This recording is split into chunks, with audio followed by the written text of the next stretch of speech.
Bonjour et bienvenue au CQFA pour cette rencontre électronique portant sur l'assurance d'opération de petits drones au Canada. Mon nom est Jean Laroche, je suis directeur de la recherche et du développement au Centre québécois de formation aéronautique, le CQFA. Fondé en 1968, le CQFA est l'École nationale d'aéronautique du gouvernement du Québec et la première école au Canada à former les pilotes de drones.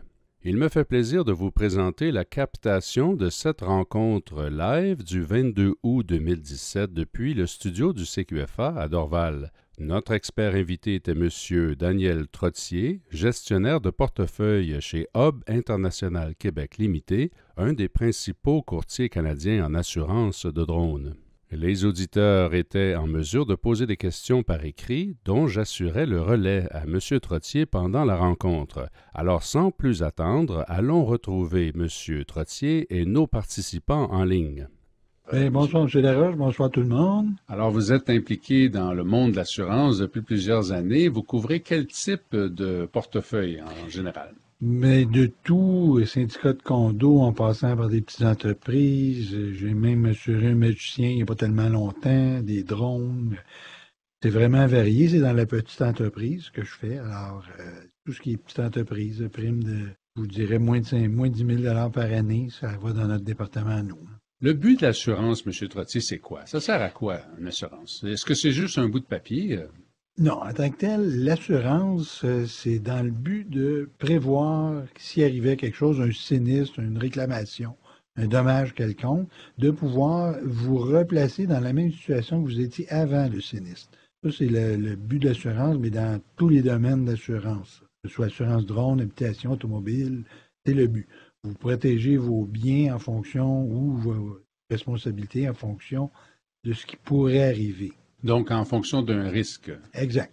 Et c'est quoi un risque? Comment est-ce qu'on définirait ça? Bien, un risque, je vous dirais, ça peut être tout ce qui pourrait être sujet à réclamation. Donc, si on prend l'assurance drone, un drone qui endommage quelque chose, un drone qui endommage, qui blesse une personne. Ça, c'est des risques qui sont différents, mais c'est des risques qui peuvent être assurés. Fait, grosso modo, tout risque qui pourrait se produire sont nécessairement couverts, sauf les exclusions qui apparaîtraient sur la police. Même si je suis très habile, je fais tout comme il faut, il arrive quelque chose, je suis à risque quand même. Exact. C'est pour ça que vous vous protégez. Le mot police, ça veut dire quoi? C'est quoi une police d'assurance? Une police, c'est un peu comme pour une protection, puis une assurance, c'est pour s'assurer qu'on va être protégé en fonction d'un risque qui pourrait survenir. Et une police, c'est un contrat, quoi? Exactement. C'est un contrat de 12 mois en assurance normalement, pour couvrir, comme je vous disais tantôt, une responsabilité ou un bien. On parle de responsabilité civile à ce moment-là? Exactement. Quelle sorte d'autres responsabilités existent-ils dans le monde de l'assurance? Disons qu'il y a un client qui fait des travaux avec, exemple, on va prendre l'exemple des drones parce qu'on est avec des gens de drones, et qui doivent soumettre des rapports à des entreprises parce qu'ils ont fait une étude quelconque avec le drone et qui pourraient avoir faussé une donnée quelque part et le mandataire de celui qui a demandé à faire le travail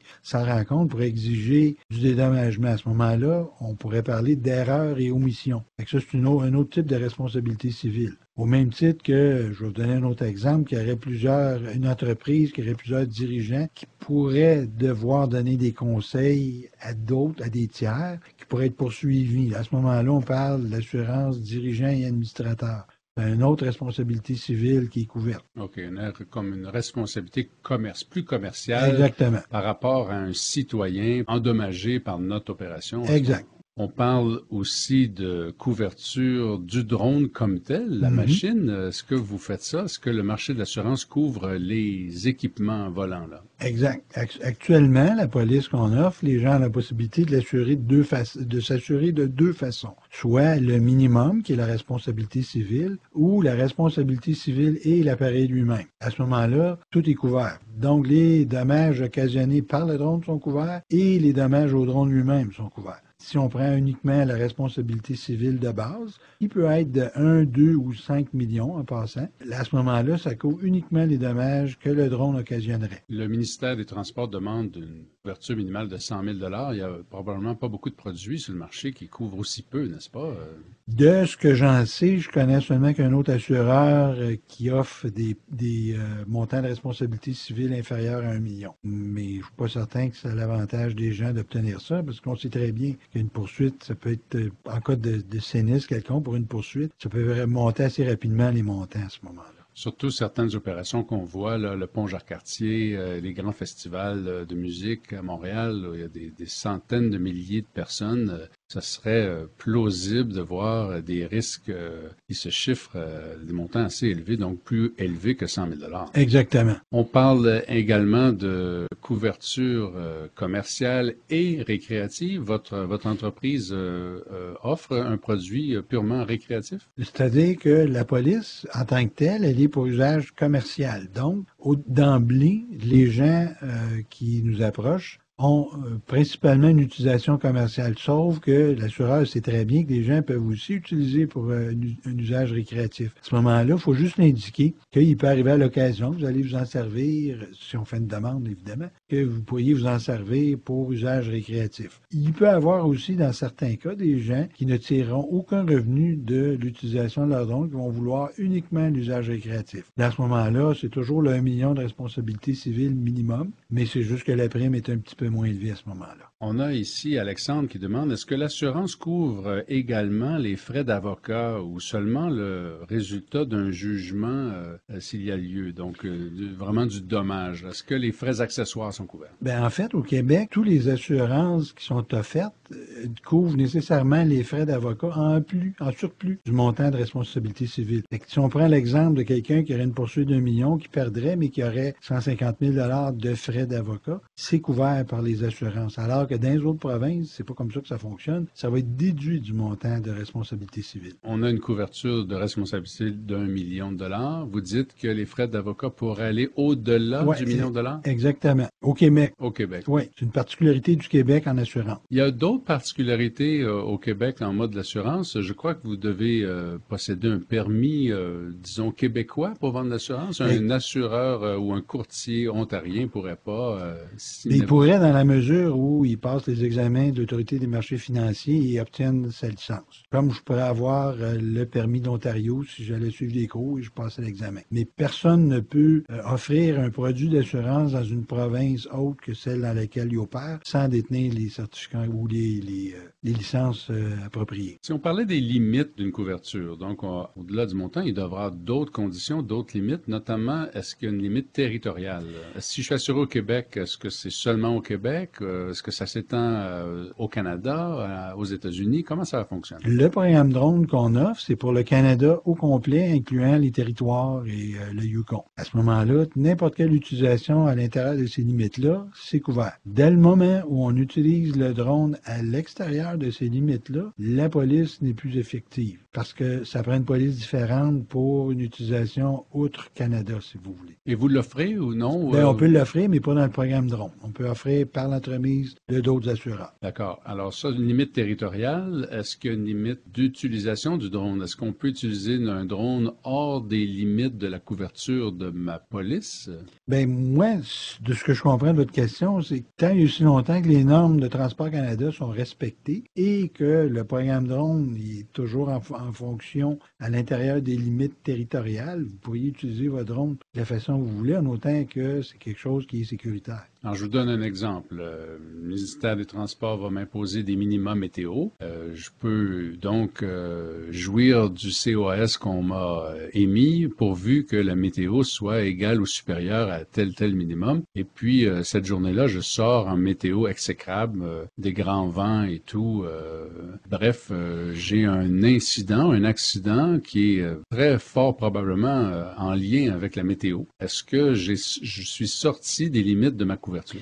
Bien, en tant que tel, je vous dirais, si la norme de Transport Canada exigeait que vous ne deviez pas voler dans une température semblable, l'assureur pourrait dire, regarde, les normes de Transport Canada n'ont pas été respectées. À ce moment-là, nous, on déclare la réclamation non recevable. Donc, les types de polices, vous avez mentionné des montants qui Oui. sont disponibles, 1, 2, Et 5 5 millions de millions, dollars. c'est le maximum qu'on peut faire. On a appris ce soir que si je suis au Québec, j'ai donc des frais d'avocat qui pourraient aller au-dessus de ce montant-là, en Exact. dessus. Si je suis un opérateur québécois avec une police québécoise et puis j'ai le droit d'aller faire mon vol au Nouveau-Brunswick, est-ce que ces clauses-là tiennent quand même? Normalement, ce que je vous parle de clause, c'est pour des incidents qui se produisent au Québec. À ce moment-là, si on sort du territoire, là, les normes de l'endroit où est-ce qu'on est en assurance vont s'appliquer. Donc, si au Nouveau-Brunswick, je ne pourrais pas vous répondre si j'utilise ça, mais que je sache la particularité des frais au-delà du montant d'assurance responsabilité, c'est uniquement au Québec. Donc, je vous dirais techniquement, ça ne devrait pas être couvert, ça devrait être déduit du montant d'assurance. On entend souvent le mot exclusion, hein? On peut le lire aussi. Qu'est-ce que ça veut dire une exclusion? Comment ça fonctionne? Bien, une exclusion, c'est quelque chose que l'assureur ne veut pas couvrir, tout simplement. Alors, il y a une exclusion de... Vous avez, exemple, un véhicule, vous avez fait remplacer plusieurs pare-brises dans le cours des dernières années. L'assureur pourrait vous imposer une exclusion, c'est-à-dire que la prochaine fois que vous allez avoir une réparation ou un remplacement de pare-brise, il ne paiera pas la réclamation. Fait que ça, c'est un type d'exclusion qu'on pourrait retrouver sur une police. Est-ce qu'on pourrait mentionner, par exemple, je sais pas, moi je commets un acte criminel avec mon drone, je vais porter de la drogue dans une prison. Est-ce que ça, ce serait l'exemple d'une exclusion? Ce serait quelque chose qui serait exclu d'emblée parce que c'est un acte criminel. Dès le moment où c'est criminel ou c'est intentionnel dans le but de faire quelque chose de criminel, la police, la réclamation ne sera pas recevable non plus. Alors, en principe, ce que je comprends, c'est qu'à chaque fois que je vais avoir un incident, un dommage, un accident, mais de façon intentionnelle, de façon générale, je suis exclu, c'est exclu du contrat. Ça dépend toujours de l'interprétation de l'expert en sinistre qui va s'occuper du dossier de réclamation. Ça peut être le cas, comme il peut déterminer, lui, que finalement, il n'y avait pas suffisamment d'informations pour lui donner la raison qu'il y a de l'intention dans ce qui s'est passé. Fait qu'à ce moment-là, comme je suis pas expert en sinistre, je n'oserais pas me mouiller là-dedans, mais je vous dirais que ça peut l'être, mais il peut y avoir des experts en sinistre qui sont plus larges dans leur façon de régler. Est-ce que les dommages que je fais à ma propre personne en opérant mon drone sont également une exclusion? Non, ça fait pas partie des exclusions, ça. Ça fait pas. Est-ce qu'on peut dire que tout ce qui n'est pas nommément exclu est inclus? Exact. L'assurance est un peu le principe. Tout est couvert. On parle de n'importe quel type d'assurance. Tout est couvert sauf les exclusions. Il peut y avoir aussi des limitations. C'est-à-dire qu'on peut mentionner que pour tel type de dommage, le maximum payé, ça va être tant de dollars. Je vais reprendre un autre exemple qui n'a pas rapport au drone, mais en habitation. Vous pourriez avoir sur une police 5 000 de bijoux de couvert, mais si vous en avez 20 000 chez vous et que vous ne les avez pas déclarés, c'est le maximum qu'ils vont payer, c'est 5 000. Fait que vous allez être perdant de 15 000. Donc, il peut y avoir, là, on ne parle pas d'une exclusion, mais d'une limitation. Fait qu'il y a soit une exclusion, c'est-à-dire quelque chose que l'assureur ne veut pas couvrir, ou une limitation pour laquelle l'assureur veut couvrir, mais seulement en partie. Alors, si le détenteur de la police d'assurance se demande suis-je couvert pour ceci ou suis-je couvert pour cela, s'il ne trouve pas d'exclusion dans le texte de sa police, il peut comprendre qu'il est couvert. Exact. Comme si je me souviens bien, c'est pas écrit textuellement dans notre police que le vol n'est pas couvert, mais que le vol ne serait pas couvert. Mais c'est pas écrit textuellement non plus qu'il est couvert. Fait que donc, comme il n'est pas exclu, il est couvert. À ce moment-là, il n'y a pas de problème. Est-ce qu'il y a une forme de punition de la part de l'assureur? Un pilote qui ferait une réclamation d'un demi-million, ici on a une demande à ce niveau-là, est-ce que je serai pénalisé la prochaine fois que je vais négocier mon contrat? Au renouvellement, il est très possible, comme c'est pour toutes les polices d'assurance, que ce soit commerciales ou aux assurances des particuliers, dès le moment où il y a une réclamation, c'est certain que ça affecte notre dossier au renouvellement. Dans quelle mesure, je vous dirais, ça dépend toujours des assureurs, c'est jamais pareil. Il y en a que c'est des fortes augmentations, d'autres non. Et normalement, ça vous suit pendant plusieurs années. À ce moment-là, il faut quand même être prudent dans le sens que vous avez une réclamation de Je vais donner un exemple de 800 et vous avez une franchise de 250 il est possible que dans les quelques années qui suivent, le 550 que l'assureur va vous avoir payé, vous allez peut-être avoir à le payer en augmentation. Est-ce que ça vaut la peine? C'est à vous de juger. Par contre, vous avez une réclamation de plusieurs milliers de dollars. C'est pour ça que vous êtes assuré techniquement. Donc, c'est sûr et certain que dès le moment où vous avez une réclamation, il faut juste s'assurer que le montant de la réclamation est suffisant, si vous voulez, pour ne pas vous pénaliser trop au renouvellement. Pour compléter le concept d'exclusion, j'imagine qu'il y a des exclusions générales que tous les assureurs utilisent. On parle notamment de guerre, d'actes terroristes. C'est ça, de la pollution. Un tsunami qui ferait sauter une centrale nucléaire et tout. À cause de ça, je vais perdre mon drone. Ben, c'est de valeur. C'est plate, mais ils rembourseront pas. Je suis de bonne foi. Je me fais décoller mon drone d'un bateau. Je suis au-dessus d'un plan d'eau. C'est une question qui vient ici d'Alexandre Fréchette. Et puis, je vais perdre mon drone dans l'eau, là. Il va tomber dans l'eau, mais j'étais de bonne foi. C'est pas intentionnel. J'en avais pas marre de mon drone, là. Est-ce que c'est couvert? Et je vous dirais, comme ça fait pas partie des exclusions, c'est couvert. Évidemment, dès le moment où une réclamation, il y a un expert en sinistre qui est attitré à la réclamation, qui va faire enquête. En général, ils font pas des enquêtes plus finir pour s'assurer qu'il n'y a pas eu de malveillance ou quoi que ce soit. Ils vont faire le tour, ils vont vérifier, ils vont se rendre compte de la bonne foi du client. On dit, parfait, votre drone est couvert, monsieur, regardez, on vous donne tant de dollars là, pour la réclamation, selon la valeur du drone qui est assuré, si vous voulez. À ce moment-là, ils vont régler en fonction de ça. Pour revenir sur les limites territoriales, là, on est assuré au Canada. On a notre contrat qui est en vigueur et tout, et j'obtiens un contrat aux États-Unis. Est-ce que je peux communiquer avec vous pour avoir un risque excédentaire, une couverture excédentaire, ou ça sera une police complète?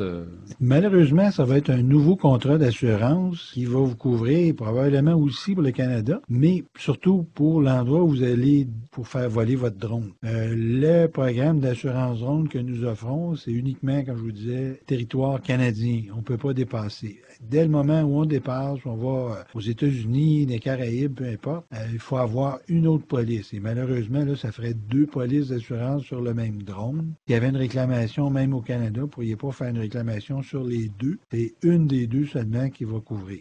Quelqu'un qui opérerait beaucoup aux États-Unis devrait considérer ça et aller chercher une police qui couvrait le continent plutôt que... Exact. C'est sûr que c'est plus dispendieux, mais là, c'est plus le programme Drone, c'est d'autres assureurs. Qui est assuré, M. Trottier? C'est le détenteur de la police? On parlait de couverture territoriale, de type de risque, d'exclusion. Qui est assuré? L'assurance drone, notre programme, c'est que nous assurons un appareil. Donc, l'appareil est couvert en responsabilité civile au minimum et les opérateurs qui l'utilisent, que ce soit M.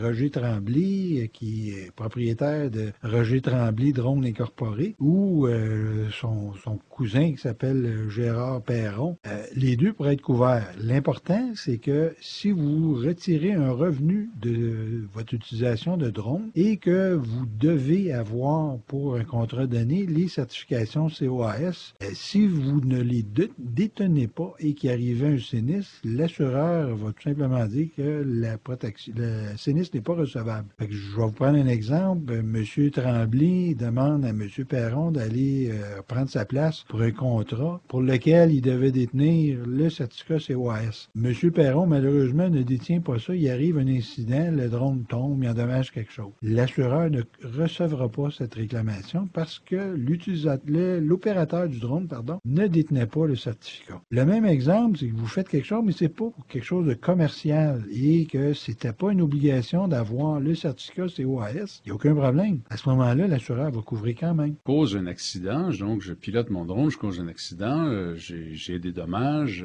c'est couvert par ma police d'assurance, mais ma compagnie va subir de ça aussi en termes de renommée.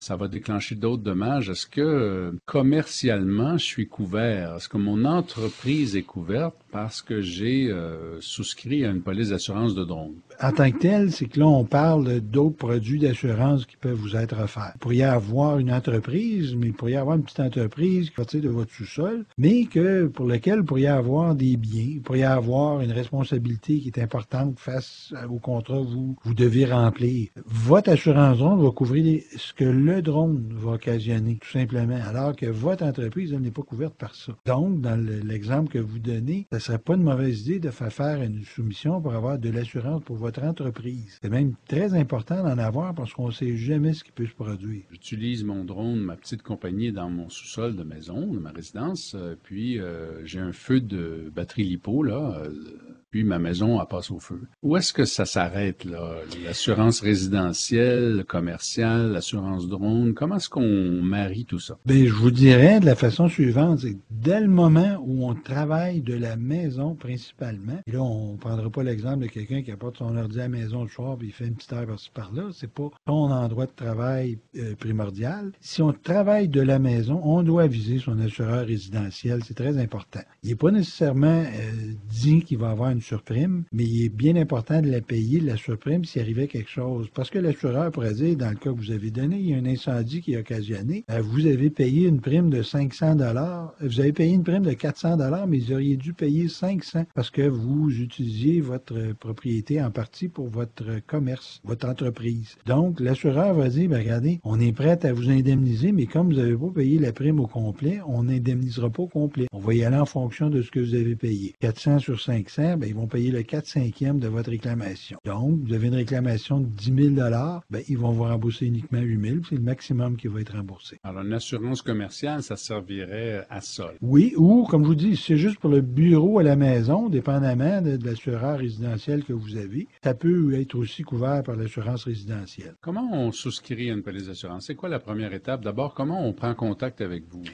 Ben, regardez, au départ, tout le monde réussit par avoir mon numéro de téléphone. Alors, et à ce moment-là, ben, on échange et puis on demande aux gens s'ils ont des questions. Puis sinon, ce qu'on fait, c'est qu'on fait parvenir par courriel le formulaire à compléter et on envoie un petit peu de documentation à lire que vous avez probablement déjà lu par l'entremise des trucs du ministère des Transports. Et là, à ce moment-là, dès le moment où on envoie ça, bien là, on demande aux gens de bien compléter chacune des pages, pas des pages, des lignes du formulaire. Il arrive à l'occasion que des petits détails sont oubliés. Exemple, quand on indique l'utilisation sur notre formulaire, malheureusement, qui est juste en anglais, hein, mais maintenant, on va l'avoir en français. If commercial, please describe operations. C'est juste bon de marquer ce que vous faites. Des vidéos, des photos, de la thermographie, peu importe, juste indiquer, pas obligé de faire un paragraphe, mais nous donner un ordre de grandeur, un aperçu de ce que vous faites. Ça, c'est très important. La demande d'assurance doit être faite au même nom que pour le certificat de COAS pour lequel vous avez appliqué. Exemple, Gérard Tremblay décide de m'appeler pour avoir une soumission et là, je lui demande s'il a une entreprise. Il dit oui, mais je vais voilà mon nom, tout ça, parfait. Alors que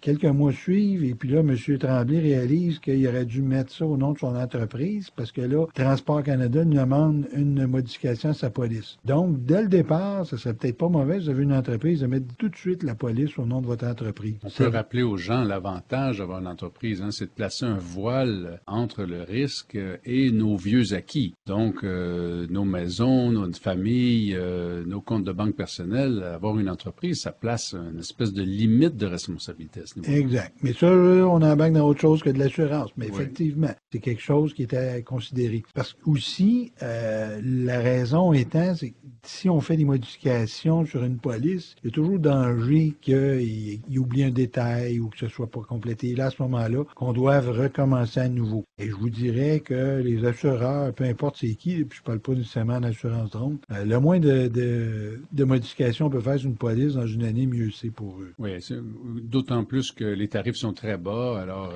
il y a une réticence là à travailler beaucoup de fois sur le même contrat. Là, exactement, ça peut en faire partie, comme vous dites. Ensuite, on va donc lister la marque, les modèles, les drones qu'on va opérer. Il y a le bon Luc Provost ici qui demande si je possède plusieurs drones, est-ce que j'ai besoin de plusieurs polices ou ils vont tous dans le même... Dans la même police, mais chaque drone doit avoir sa responsabilité civile. Fait que donc, si on prend la responsabilité civile minimum que nous on offre, c'est 1 million avec une franchise de 250. Vous avez 3 drones. Malheureusement, il fallait payer puis vous voulez les assurer les 3. Vous assurez les 3 drones pour la responsabilité responsabilité, il faut payer 3 fois 165 $.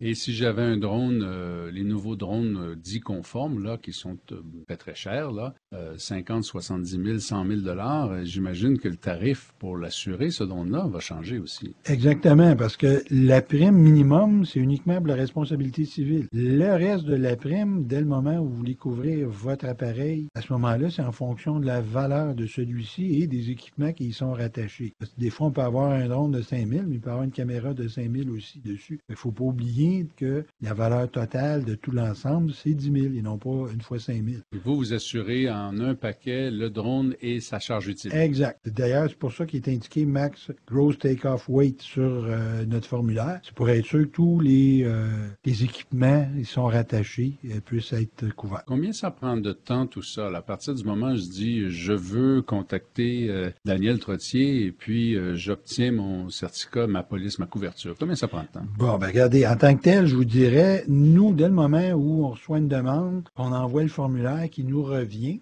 par courriel tout le temps, nous, on doit l'envoyer à l'assureur, même si le postulant avait décidé de ne pas couvrir le drone lui-même, mais uniquement la responsabilité. Il faut quand même qu'on avise l'assureur qui nous confirme, OK, c'est beau, on peut y aller. Donc, normalement, dans les 2 jours qui suivent, on a une réponse. Il est arrivé à quelques reprises dernièrement que ça a été un petit peu plus long que ça, mais il faut comprendre qu'on a un collègue qui sert de lien entre l'assureur et tous les bureaux de hub au Canada. Il est un petit peu débordé par moment. Comme je vous dis, au bout de 2 jours, normalement, on a le montant. Fait que là, à ce moment-là, moi, je retourne aux gens la soumission avec les 2 prix, soit la responsabilité civile uniquement ou responsabilité civile et le drone lui-même. Là, à partir du moment où les gens me disent, parfait, je vais prendre juste la responsabilité civile, pour aller le plus vite possible, pour obtenir votre certificat le plus rapidement possible, vous nous fournissez les informations de carte de crédit, on fait un prélèvement. Dès le moment où ça passe, moi, dans l'heure qui suit, j'émets un certificat et j'envoie aussi le petit reçu de transaction par carte de crédit. Ça peut se faire en l'espace de quelques jours, tout ça. Ça arrive des fois que c'est plus long que ça, malheureusement, là, mais c'est toujours indépendant de notre volonté. Si je souhaite avoir une couverture de 2 semaines, suis-je obligé de prendre une couverture d'une année? Est-ce que l'année est le terme minimal? Exactement. La police que nous offrons, c'est une police 12 mois. Donc, quelqu'un qui aurait un événement qui durerait une soirée même, aurait intérêt à, malheureusement, le manque de choix, c'est-à-dire qu'il doit être obligé, il est obligé de prendre une police d'1 an. L'avantage, c'est que si jamais il y avait un autre événement à faire dans l'année, mais il serait encore couvert, il n'y aurait même pas besoin de nous appeler. Et malheureusement, la police, si les gens décidaient de l'annuler, comme vous donnez comme exemple, au bout de 2 semaines, la police elle-même, il n'y a aucun montant de remboursé, ni les honoraires, ni la prime elle-même. Les primes étant quand même relativement peu élevées, l'assureur ne peut pas se permettre de donner de remboursement là-dessus. Donc, c'est ce qu'on appelle en assurance une prime acquise. On a M. Planteur qui dit, qui demande, j'ai déjà une police, j'ai déjà un drone qui est énoncé dessus et j'en acquiers d'autres. Est-ce que je peux vous contacter et puis on va ouvrir ce contrat-là? Non, en fait, on l'ouvre dans le sens où est-ce qu'on ajoute des nouveaux appareils. Puis à chaque appareil qu'on ajoute, dépendamment de la couverture qu'on choisit, pour responsabilité ou responsabilité drone, il va y avoir un frais additionnel. Comment ça fonctionne au niveau des termes? Est-ce qu'on va terminer un terme en cours ou ça reporte de 12 mois chaque fois? Non, on le rajoute au prorata jusqu'au renouvellement. C'est-à-dire qu'une police est en vigueur depuis X nombre de jours. On va y aller pour le X nombre de jours restant jusqu'au renouvellement pour le montant. Quelqu'un qui a 2, 3 drones, il y a des appareils dessus, mais possède un radar, un lidar, là.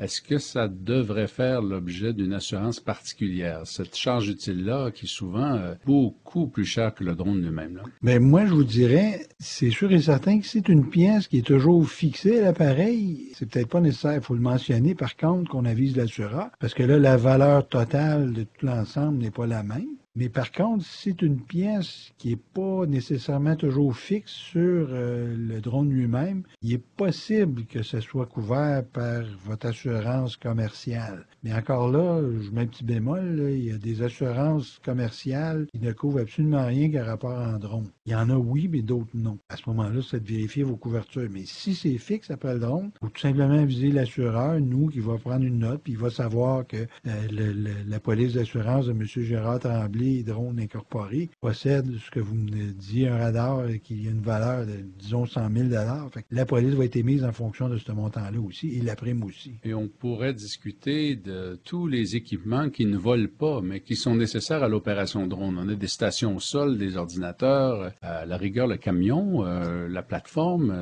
Comment j'inclus ça dans mes risques? Bien, ça, je vous dirais, dès le moment où c'est pas des trucs qui sont permanents, qui pourraient être permanents sur le drone, à ce moment-là, ça prendrait une couverture indépendante, une assurance commerciale, combinée commerciale qu'on appelle. Puis pour le camion, probablement une assurance automobile commerciale aussi. Alors, notamment, je pourrais avoir me faire voler.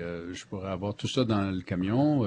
Mon drone est assuré, je le fais voler, mais je me fais voler 60 000 $ de batterie. À ce moment-là, si vous avez une assurance automobile commerciale, il est possible, c'est-à-dire non, commercial, c'est pas comme ça que ça fonctionne.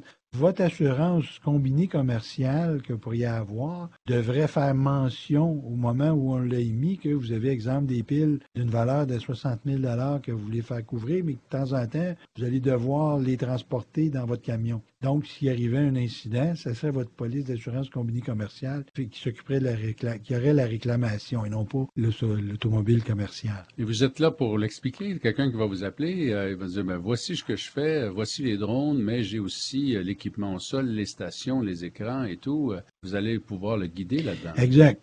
Dans mesure où est-ce que les gens nous disent qu'ils oublient rien, dans le sens que c'est sûr et certain, vous pouvez dire que j'avais 60 000 $ de batterie, mais que finalement, vous en avez 55 000. C'est pas un drame, ça, en soi. Pour être dommageable, mettons, dans une soumission, c'est d'omettre que vous avez, exemple, vous avez mentionné que vous avez 60 000 $ de batterie, puis finalement, vous en avez 250 000. À ce moment-là, il y a peut-être en quelque part un écart que l'assureur va dire, bien là, regardez, il y a eu des renseignements qui étaient erronés.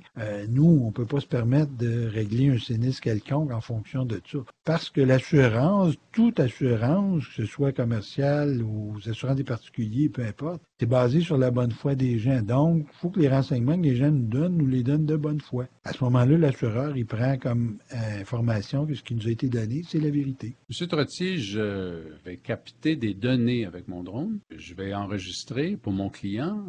Ces données-là, d'abord, elles ont une valeur et elles peuvent représenter un risque aussi. Est-ce que l'assurance drone va jusqu'à couvrir les données? Non, parce que c'est comme l'exemple que je pouvais donner un petit peu plus tôt en disant que vous avez une police erreur et omission qui pourrait être utilisée dans ce cas-là, je crois, je suis pas mal certain même. C'est-à-dire que vous avez des données et à partir de ces données-là, vous faites des rapports quelconques que vous donnez à vos clients. Dès le moment où il arrive quelque chose avec ça, là c'est vrai, on parle de rapports, mais là, vous parlez, vous, des données. Là, à ce moment-là, les données, faudrait que je vérifie, mais il peut avoir des protections pour ça, sur des assurances combinées commerciales. Dans quelle mesure, faudrait que je me renseigne pour être certain, parce que là, des données, c'est assez précis. Prenons par exemple, je capte des images qui font atteinte à la vie privée de gens. Mm-hmm. Alors, les gens me découvrent comme opérateur, je suis poursuivi. Est-ce que mon assurance drone va jusqu'à là? La responsabilité? Non, l'assurance drone ne vous couvrirait pas dans le cas présent parce que c'est quelque chose que les normes de Transport Canada interdisent. À ce moment-là, l'assurance dirait non, c'est pas couvert, la réclamation n'est pas recevable parce que les normes de Transport Canada ne sont pas respectées dans un cas semblable. Un autre exemple, ce serait de stresser un troupeau de visons, par exemple, avec mon drone. C'est nommément dans le règlement de l'aviation qu'on ne peut pas survoler des troupeaux de visons. Alors, des petites bêtes qui sont particulièrement stressées, là. Mm-hmm. Alors, ça serait donc une exclusion de facto parce que, non pas qu'elle est exclue nommément dans mon contrat, mais on enfreint le règlement de l'aviation. Exactement. C'est exactement ce qui se passerait. D'autres, on parle d'assurance cyber. Qu'est-ce que c'est ça?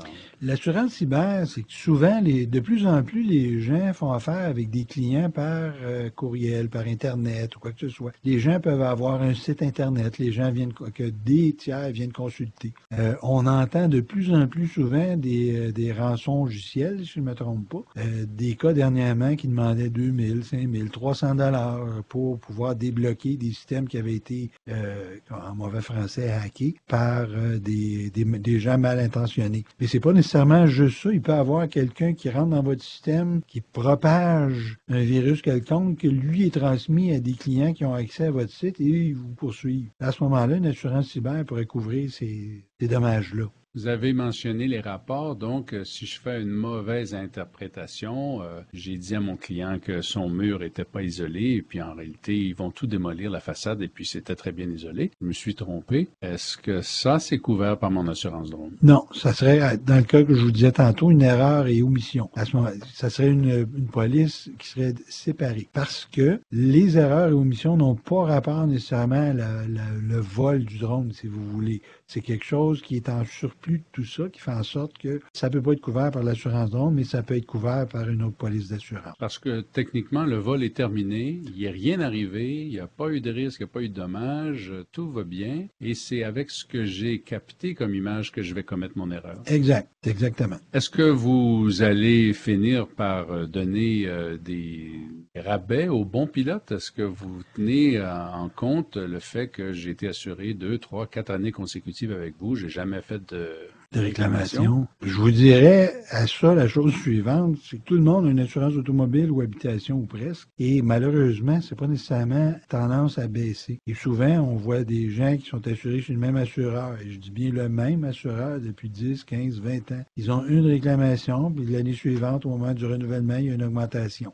Donc, je vous dirais, des rabais, compte tenu de des primes actuelles, ça me surprendrait. Par contre, il n'est pas dit que la prime devrait augmenter nécessairement non plus, parce qu'elle était basse cette année. Donc, je vous dirais, à ce moment-là, je reviens au départ de ce que je viens de commencer à dire. Les rabais, malheureusement, en assurance, on voit ça de moins en moins. M. Trottier, vous nous avez vraiment aidé à faire la lumière sur la situation des drones, l'assurance de drones, la couverture de risques, les différents risques et tout. Marc Gravel demande, confirmer qu'on peut se procurer une assurance supplémentaire pour des vols que je peux faire aux États-Unis bientôt. À ce moment-là, il faut faire une nouvelle police.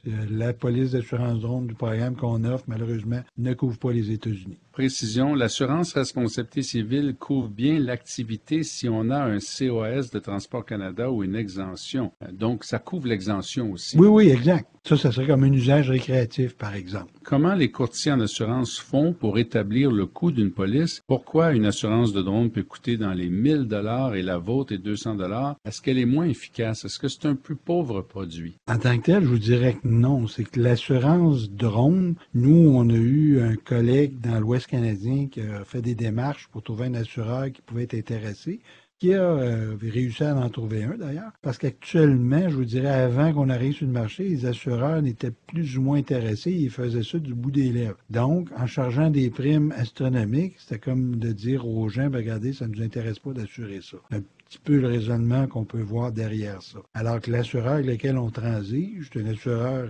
qui est affilié au Lloyd's de Londres, fait en sorte que c'est un excellent assureur. On peut, d'ailleurs, au Canada, il n'y a pas d'assureur qui a fait faillite de l'existence du pays, si je me trompe. Ils sont tous solvables. Ils sont tous solvables, incluant celui-là. Alors, c'est un positionnement que cette compagnie-là a décidé de faire sur le marché. Exactement. Très agressive pour prendre des parts de marché. Idéalement, ça vous offre l'opportunité de discuter de d'autres produits aussi. Exactement. Et probablement que leur calcul actuariel fait en sorte qu'il ne doit pas avoir tant de réclamations que ça, qui fait en sorte qu'ils peuvent se permettre d'avoir des primes aussi basses. La réclamation s'initie comment? Comment je vous appelle? De quoi ai-je besoin? Dois-je avoir un rapport de police, par exemple? Comment ça fonctionne au moment de réclamer? Je vous dirais, si un véhicule qui est impliqué, ce ne serait pas une mauvaise idée d'avoir un rapport de police, toujours. Par contre, c'est peut-être pas une obligation pour un drone qui tombe dans un champ et qui endommage quelque chose dans le champ. Dès le moment où il y a une réclamation, vous avez simplement à nous contacter. Nous, on contacte l'assureur et l'assureur va mettre un expert en sinistre en communication avec l'assuré. Il va faire les recherches, l'enquête et qui va s'assurer du règlement. Merci encore une fois de vous être déplacé comme ça. Vous serez à l'écoute, votre courriel, votre téléphonique. Je suis certain qu'on va communiquer avec vous prochainement. Et puis peut-être qu'on pourrait se donner rendez-vous dans un an quand on aura les nouvelles règles pour voir si ça a changé le monde de l'assurance en opération de drone. Merci encore énormément. Bien, je vous remercie de m'avoir invité, puis ça me fait plaisir de venir, puis on va se revoir quand vous allez être prêts. C'était donc la rencontre live du 22 août 2017 au CQFA avec le courtier en assurance Daniel Trottier de Hub International Québec Limité. Les gens qui ont des questions peuvent nous écrire à info@cqfa.ca. Le CQFA offre toute une gamme de formations pilotage de drones depuis 2007. Ce sont de très belles formations, conviviales, agréables et suivies dans le confort de votre salon à votre rythme. Les questions que vous pouvez nous poser sont illimitées en quantité et en temps. On retrouve d'abord le cadre réglementaire des drones légers pour 39 $ qui dresse un portrait très complet de l'usage récréatif de petits drones. Ceux et celles qui désirent se lancer dans le monde des professionnels continuent leur étude au moyen du forfait théorique en ligne qui ne coûte que 389 $. Les formations que ce forfait comprend amènent les apprenants fin prêts à réussir l'examen de Transport Canada, menant à l'obtention du certificat fédéral de pilote d'aéronefs télépilotés. Toute la formation est complétée en ligne, dans le confort de votre salon, à votre rythme. Encore une fois, vous pouvez nous poser un nombre illimité de questions. Il nous fait toujours plaisir de vous répondre et de prendre de vos nouvelles. Merci pour votre attention. À bientôt et bon vol!